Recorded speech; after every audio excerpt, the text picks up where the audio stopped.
بے سنگوں والے جانور کا حکم۔ اگر جانور کی پیدائش سے ہی سنگ نہیں ہے لیکن اس کی عمر اتنی ہے جتنی عمر قربانی ہونے کے لیے لازم ہے، تو ایسے جانور کی قربانی درست ہے، خواہ اس کے سنگ نہ ہوں، کیونکہ قربانی کے جانور میں اس کا سنگ کا ہونا کوئی لازم نہیں ہے۔ اگر قربانی کے جانور کے دونوں سنگ ٹوٹ گئے ہوں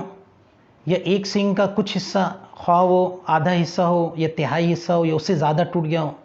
تو اس کی بھی قربانی درست ہے۔ البتہ اتنا ٹوٹ جائے کہ وہ جڑ سے اکھڑ جائے اور اس کا اثر دماغ تک پہنچ جائے، جس کی وجہ سے اس کے اندر پاگل پن آ جائے، جنون کی سی کیفیت ہو جائے،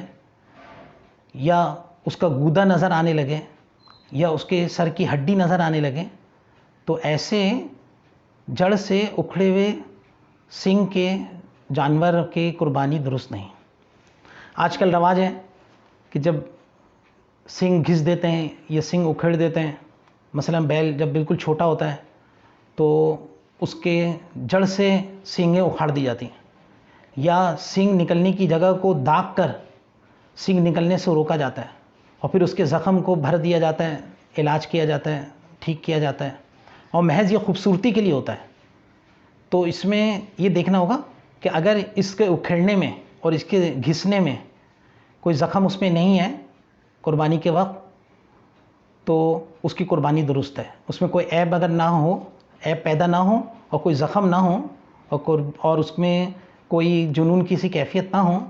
تو اس گھسے ہوئے سنگ والے جانور کی بھی قربانی درست ہے۔ البتہ اس گھسنے میں اور اس اکھڑنے میں جانور کو اذیت دینا یہ شرعاً جائز نہیں۔